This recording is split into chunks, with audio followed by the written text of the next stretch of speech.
ดังนี้ขอเชิญชวนมวลพุทธบริษัททั้งหลายไหว้พระเหมือนกับนักมวยไหว้ครูระลึกถึงครูบาอาจารย์ก่อนผู้ที่ไปแสวงหาสัจธรรม4อสงไขยปลายแสนมหากัปและ10ญาติปางสุดท้ายได้เกิดมาเป็นพญาเวสสันตละตาลเข้าของทรัพย์สมบัติสละบัลลังก์ไปบวชเป็นพระฤาษีตาลเมียตาลลูกบำเพ็ญขนาดหนักจนได้ตรัสรู้เฮาไหว้ครูบาอาจารย์เนี่ยก่อนเนออาลังหังสัมมาสัมพุทโธภควาพุทธังภควันตังอภิวาเทมิกราบสวากขาโตภควตาธัมโมธัมมังนัมสสามิกราบสุปฏิปันโนภควโตสาวกสังโฆสังฆังนะมามิกราบหันทัพไมยังพุทธัสสะภควโตบุพภาภะคณะมะกะลังกะโลมาเสนะโมตัสสะภควโตอะระหะโตสัมมา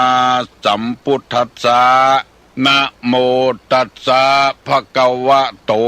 อะระหะโตสัมมาสัมพุทธัสสะนะโมตัสสะภควโตอะระหะโตสัมมาสัมพุทธัสสะพุทธังสรณังกัจฉามิธัมมังสรณังกัจฉามิสังฆังสรณังกัจฉามิตุติยัมปิพุทธังสรณังกัจฉามิตุติยัมปิธัมมังสรณังกัจฉามิตุติยัมปิสังฆังสรณังกัจฉามิตติยัมปิพุทธังสรณังกัจฉามิตติยัมปิธัมมังสรณังกัจฉามิตติยัมปิสังฆังสรณังกัจฉามิอิติปิโสภะคะวาอะระหังสัมมาสัมพุทโธ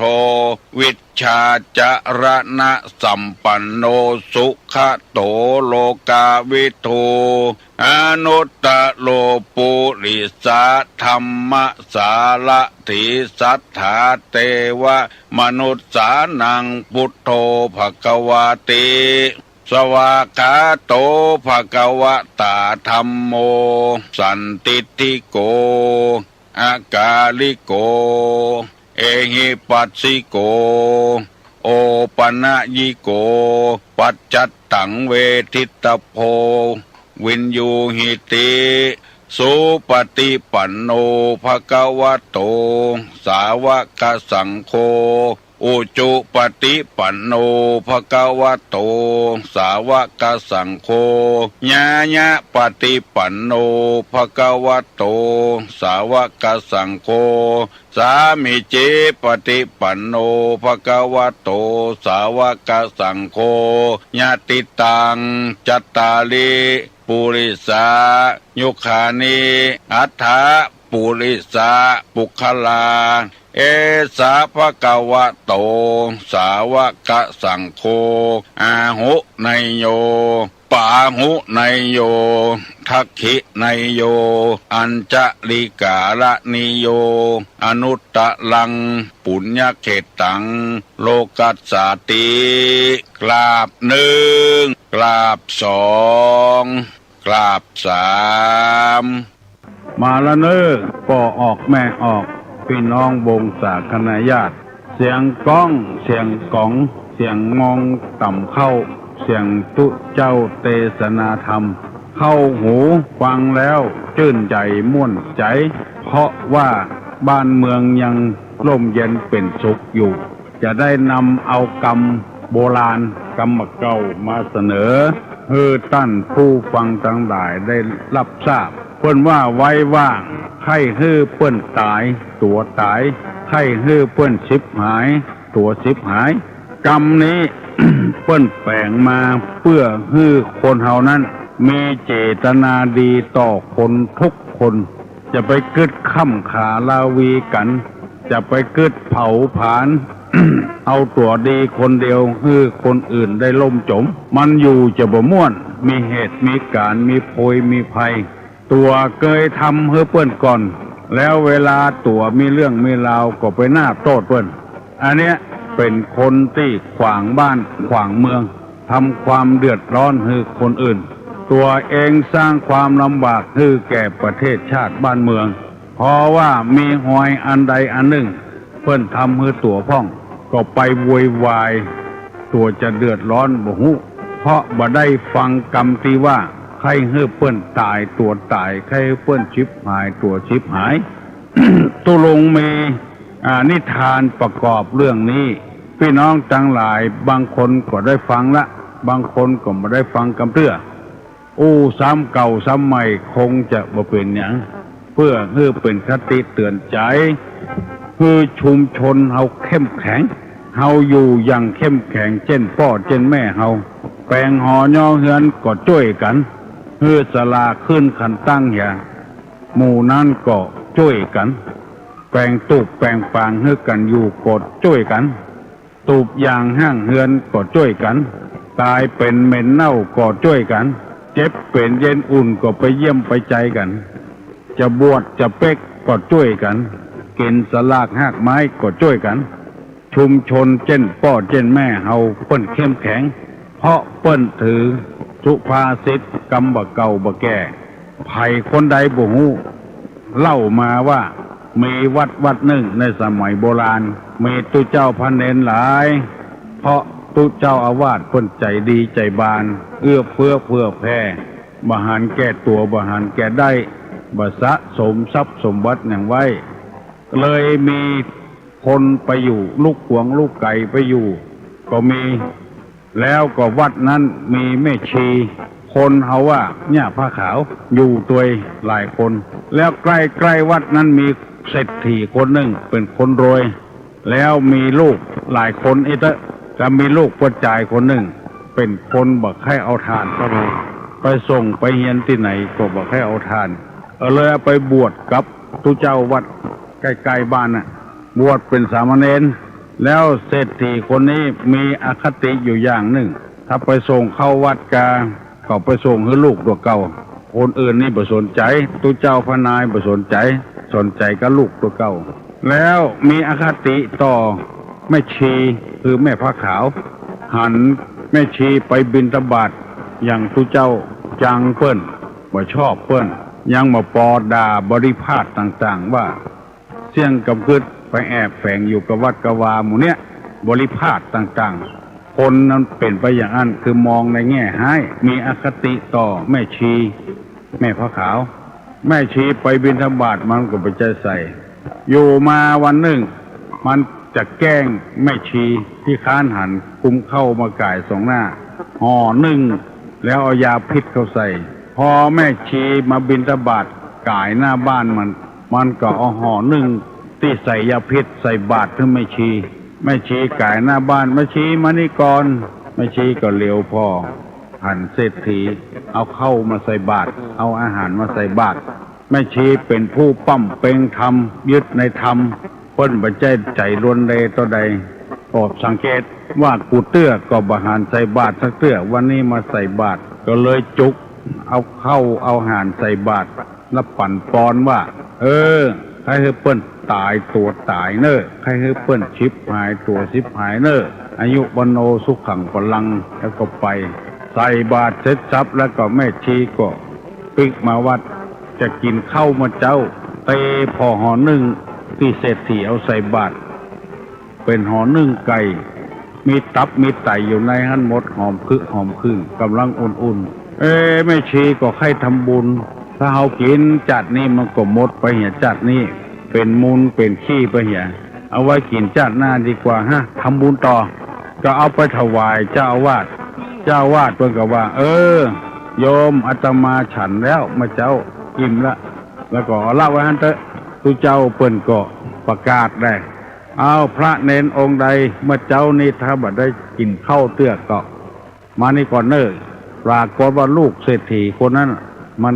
เป็นเนนน่ะ มันลุกขวายแล้วเพื่อนมันไปบิณฑบาตเจ้าวาดห้องก็เลยเอาห่อนึ่งเอาเข้าขึ้นกินเนี่ยบัดตันอิ่มสกำน้ำลายย้อยเอาปากเตยก้นตากหงายลงต้มเขาก็เดือดโอ้เน้นเป็นอย่างหูเน้นเป็นอย่างหูทุเจ้าก็มาพ่อทุหลวงก็มาพ่อเลิกไปบอกเศรษฐีพ่อของเน้นเศรษฐีมหาก็สอบสวนกันใหญ่มันเนี่ยอย่างมันกินอย่างก็เลยได้ใจความว่ากินห่อนึ่งที่เอาใส่บาตรขึ้นแม่ชีแม่พระขาวอันนี้เป็นนิทานเพิ่นเล่ากันมาตุลุงก็เล่าสืบต่อเพราะฉะนั้นเฮาบ่มีอย่างกับไผดีกว่าบ่ใครคือไผตายบ่ใครคือไผชิบหายดีกว่าอยู่ปองเฮาจะไปกุเรื่องขึ้นจะไปสร้างเรื่องขึ้นนี่นำมาเสนอนะคือท่านทั้งหลายได้ฟังเพื่อให้ชุมชนเฮาเข้มแข็งให้มันดีขึ้นให้ฮักกันแป้งกันช่วยเหลือกันปี้หูปี้ปองน้องหูน้องกล่าวทุเจ้าหูก็ทุเจ้าก็กล่าวประกาศให้พี่น้องทั้งหลายได้รับทราบเนี่ยนาหิมกันแกล้งกันก้าขายหิมกันแกล้งกันผัวเปิ้นเหลือหมู่เนี้ยมันจะมาถึงตัวสักวันใดวันหนึ่งอย่าไปเนี่ยอย่างนั้นนาไผ่นามันก้าขายก้าไผ่ของไผ่ของมันไผ่จะปลูกง่อยปลูกกล้วยปลูกกันอย่างก็ปลูกของไผ่ของมันโลกนี้เป็นใจของไผ่สักคนจะไปดีตัวเก่าล้ำไปมันจังมาถึงตัวมีพุทธภาษิตรับรองว่าทุกขโตทุกขฐานังให้ทุกแก่ท่านทุกนั้นถึงตัวอันนี้ฝากฝังพี่น้องทั้งหลายไว้แล้วต่อไปจะได้นำธรรมะที่ตุลุงเคยเล่าให้พี่น้องทั้งหลายได้ฟังถึงวันได้นำไปพินิจพิจารณานำไปปฏิบัติเพื่อจะได้เป็นคติเตือนอกเตือนใจหมู่เฮาทั้งหลายกรรมของอนาลชนอนาลยชนนั้นถ้อยกรรมจะเป็นอย่างนี้หนึ่งพูดถึงสิ่งที่ไม่ได้เห็นว่าเห็นพูดถึงสิ่งไม่ได้ยินว่าได้ยินพูดถึงสิ่งที่ไม่ได้ทราบว่าทราบพูดถึงสิ่งที่ไม่รู้ว่าได้รู้อันนี้เป็นของอนาลชนคือคนบดีพูดถึงสิ่งได้เห็นว่าไม่ได้เห็นพูดถึงสิ่งที่ได้ยินว่าไม่ได้ยินพูดถึงสิ่งที่ได้ทราบว่าไม่ได้ทราบพูดถึงสิ่งที่ได้รู้ว่าไม่ได้รู้อนาลชนจะเป็นคนจะอี้ควรกราบควรไหว้ก็ควรเคารพนับถือสักการะบูชาก็ถ้าได้ยินแบบนี้แล้วก็ควรหลีกเลี่ยงแล้วถ้อยคำแบบอารยชนคือคนดีคนเชื่อถือได้หนึ่งสิ่งใดได้เห็นสิ่งใดบ่ได้หันก็ว่าบ่ได้หันเอากำเมืองเนี่ยหันนี่ก็คือเห็นน่ะสิ่งใดได้ยินก็ว่าบ่ได้ยินก็ว่าบ่ได้ยินสิ่งใดที่บ่ได้ทราบก็ว่าบ่ได้ทราบสิ่งใดที่บ่ฮู้ก็ว่าบ่ได้ฮู้ก็ว่าบ่ได้ฮู้สิ่งใดได้เห็นว่าได้เห็นสิ่งใดได้ยินว่าได้ยินสิ่งใดได้ทราบก็ว่าได้ทราบสิ่งใดที่ได้รู้ก็ว่าได้รู้อันนี้เป็นกรรมของอารยชนคือคนดีบอกว่าคนนั้นจะเป็นภัยก็ตามเป็นพ่อเป็นแม่เป็นลูกเป็นเต้าเป็นหัวหน้าเป็นลูกน้องเป็นหมอเป็นแพทย์อันใดฮู้ก็ว่าฮู้อันใดบ่ฮู้ก็ว่าบ่ฮู้เพราะว่ามันเป็นที่อุ่นใจเป็นกรรมที่เชื่อถือได้คำที่ว่าบ่ได้หันก็ว่าบ่ได้หันเนี่ยมันเป็นที่เชื่อถือได้เขาจะไปเค้นเอาความจริงจะได้ก็บ่ได้เพราะมีคนอย่างอี้นักล้ำไปถึงวันนี้แม้แต่พระสงฆ์พระเจ้าก็ออกไม่ออกก็บ่ไว้ใจหันก็เมื่อบ่ได้หันก็ว่าบ่ได้หันคิดดีๆก็หันก็ไปเค้นเอาตุลุงบางเตื้อก็รำคาญเหมือนกันน่ะเขาว่ามันมานี่นะก็เขาว่าเขาบ่ได้หันเขาก็ว่าบ่ได้หันจะเค้นเอาจนได้จนเป็นเนี่ยมันว่าอย่างฮึกมึกกูพ่องบ่ได้ว่าอย่างเราโอ้ว่าก้าเราคิดใจดีๆกันมันว่าอย่างเค้นเอาความจริงแม้แต่พระสงฆ์พระเจ้าก็บ่ไว้ใจนะเพราะมีคนอย่างอี้นักในธรรมนี่เพิ่นบอกว่าอยากจะให้คนเฮาเนี่ยมีจะใดว่าไปตามมาอันบ่ม่วงต้นนี้มันส้มก็คือว่าส้มถ้ามันสุกแล้วมันหวานก็ว่าถ้ามันสุกมาใดหวานมาอันถ้ามันดิบอยู่ก็ส้ม มันมีหลายอย่างลูกมอกกอมปอก็มีส้มก็มีหวานตั้งแต่ดิบๆก็มีบอกหรือเป็นอย่างแม่ค้านายขายต่างๆก็เหมือนกันอันใดที่มันใจมันแข็งแรงก็บอกว่าเปิ้นแข็งแรงมันเป็นที่เชื่อถือได้เสื้อยืดผืนเดียวใส่ได้ถึงคนผอมถึงคนตุ้ยอันเนี้ยมันเป็นกรรมที่มันเชื่อถือมาได้คนตุ้ยไปซื้อเอามาคือพอโอ้ผืนนี้มันน้อยมันนุ่งมาได้ไม่เป็นไรผ้าแบบนี้มังลีใส่ไล่มังยืกออกไล่ลอกอย่า ใส่แล้วมันยืกออกไล่จักเขาเลี้ยสำหลักหรือว่าลกราคาให้เนี่ยอันเนี้ยคือกรรมที่มันเชื่อถือมาได้ผ้าเบอร์เดียวกันกาเดียวกันคนตุ้ยไปซื้อก็ว่ามันยืกออกไล่นางไปมันก็ดีเองเพราะวันพวกคนผอมไปซื้อเอาไปเตะเอาบัดได้ผืนนี้มันใหญ่ไม่เป็นไรผ้าอย่างนี้มันพิเศษซักแล้วมันหกเขาไล่ลกอีกหน่อยก็ใช้ไล่ลีสังหลักหรืออ้วลกราคาให้เนี่ยเฮ้ลองฟังลองคนตุ้ยซื้อก็ว่ามันจะยืดออกคนผอมไปซื้อก็ว่ามันจะหดอันเนี้ยเป็นจริงกรรมที่เชื่อถือบ่ได้สมมติให้ฟังได้หันก็ว่าได้หันบ่หันก็ว่าบ่หันอย่างที่เปิ้นจะมาถามตุลุงจุดธูปกี่ดอกอันใดที่เฮาฮู้ก็ฮู้ใส่จ้ออย่างพ้องที่เฮาบ่ฮู้เฮาก็บ่ฮู้ไปถามคนอื่นเพิ่นก็บอกมาก็เป็นเชื่อถือได้ว่าอันเตะให้ฮื้อชมรมเฮาสมาคมเฮาหมู่เฮาเนี่ยชุมชนเฮาเนี่ยเข้มแข็งบ่จุบ่ล่ายกันอันนี้เป็นกรรมของอารยชนคนที่เชื่อถือได้สิ่งใดที่บ่ได้ยินก็ว่าบ่ได้ยินมาแล้วก็บอกให้เพิ่นเห็นว่าได้ยินสิ่งที่บ่ทราบก็ว่าบ่ทราบบ่ฮู้บ่รู้ก็ว่าบ่ฮู้สิ่งใดที่ได้หันก็ว่าได้หันมาแล้วเพื่อเขามาถามว่าในภาษีไอ้หยังที่ เป็นนั้นส่วนสัตว์แบบใหม่ทุลงไปหันละเฮาก็บ่ไปหันเฮาก็ว่าบ่หันนะบางคนบ่หันก็โมเมเข้าไปใส่เลยถามไอ้หยังมีพ้องอันเนี้ยมันจะเป็นคนที่เชื่อถือบ่ได้ที่นำมาเสนอนี้เพื่อให้คนเฮานั้นได้มีสัจจะบ่มีสัจจะนี่ละอ่อนบ่นับถือฮัลโหลโอ้ตุลุงอย่าเพิ่งกลัวเขาตอกเนอะมันใหญ่อ่ะโลละบ่ฮู้เนอะอันว่าใครนี่นะอันเหมือนถึงวันวันนี้เสียงแจ๋วโลเอาไว้ให้คนอื่นฟังของตุลุงนี่ชัดเจนดีเพราะมีวิทยุแอมอยู่เนี่ยถ้าจะเกี่ยวกับตั้งถ่ายทอดปุ่นเพื่อชื่อชุมชนเฮาอันเนี้ยที่ว่ามันชัดก็ตุลุงก็ว่าชัดนะที่นี่มันชัดที่ถ่ายทอดปุ่นเพิ่นจะมาชัดกันกะว่าเป็นแต่วิทยุเฮากะหมุนพอดีๆเนอะที่นี่ชัดเจนดีเนอะเสียงตุลุงก็สดใสเลยบ่ผ้าบ่แหบบ่แห้งอย่างสักอย่างกำเดียวจะถามเพิ่นคือ6:30ฝ่ายพุ่นก่อนอันนี้นำมาเสนอให้คนเฮาเท่าใดเป็นเท่าอันแต่ถ้าไผจะถามตุลุงว่าสมมุติว่าเฮาซื้อของมาหรอซื้อมา10 บาทขาย10 บาทมันบ่ได้กำไรหยังอันนั้นมันเป็นเรื่องของกากของขายตำยังเพิ่นถึงแถมมื้อลงเพิ่นถึงแถมมื้อนะบ่ใช่ว่าเอามา10เพิ่นถึงลดถ้าซื้อนักเอามาขายเติมมือ2 อันกับ3 อันกาถ้าเอาไปขายเต้าตื่นอย่างใดอย่างอันเอามันบ่ใช่นักปฏิบัติธรรมอันที่ว่านี้บ่ใช่เกี่ยวกับการค้าการขายเกี่ยวกับการอยู่ร่วมกันบ่ได้กำไรใจลาภอันอย่างสักอย่างอยู่ร่วมกันซื่อสัตย์ต่อกันตุเจ้าอยู่วัดสถาอยู่บ้านซื่อสัตย์ต่อกันได้เท่าใดเป็นเท่าอันถ้ามันมันโกงต่อกันมันอยู่กับกันบ่ม่วน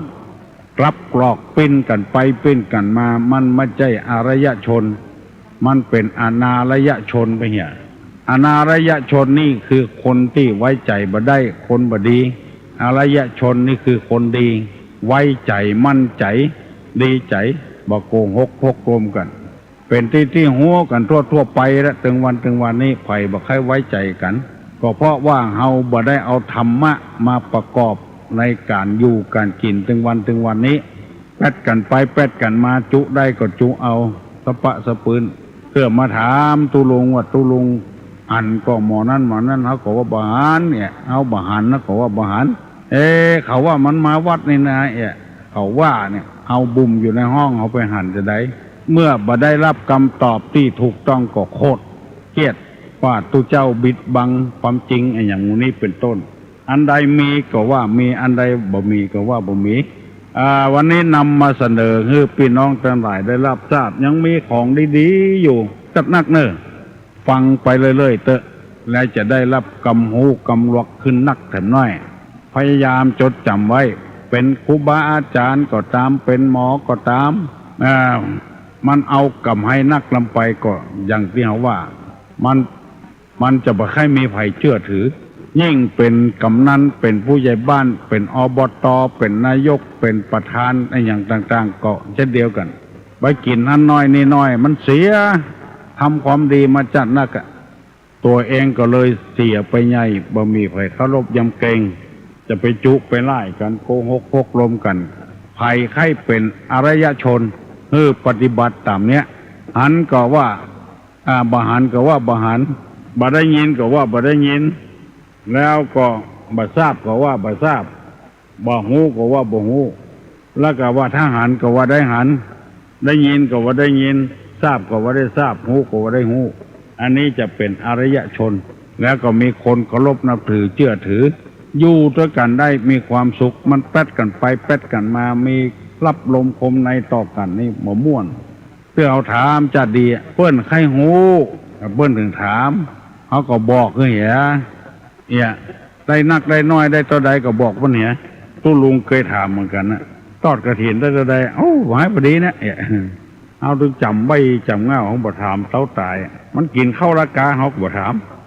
มันเป็นคำตอบที่มันบ่ถูกต้องคำตอบที่เขาบ่ต้องการถ้าบ่หายพอดีนี่เขาไปถามไม่อย่างได้หมื่นปลายกะเหลือต่ออันกะเสียเขาก็พอใจแล้วเขาลบนับถือกันได้ต่อไปมหาบดีเนี่ยอันเนี้ยขอฝากขอฟังพี่น้องทั้งหลายเนี่ยขอให้อายุมั่นยืนยาวหิมากาขึ้นไม่จกเวลาบวันนี้เป็นวันดีที่ถี่วิเศษมาจุจอดลอดถึงเจ้าศรัทธาปากันได้ฟังพระธรรมเทศนาบุญกุศลที่เกิดจากการฟังธรรมเทศนาขอให้ปกปักรักษาพ่อแม่พี่น้องให้ปราศจากทุกโศกโรคภัยไข้เจ็บเจริญโดยอายุวรรณะสุขภาละพาธนาได้ไว้ขอให้สมดังกรรมปรารถนาจุงอย่างทุกประการนั้นจุงจังมีสปีติโยวัจจันตุสัพพะโลโกวินาศตุมาเตภวัตถุนตรายโยสุขีติกายุโกภวะอภิวาทานาสีริสานิจังมุทาปจายโนจัตตาโลธรรมาวัฏันติอายุวันโนสุขังพลัง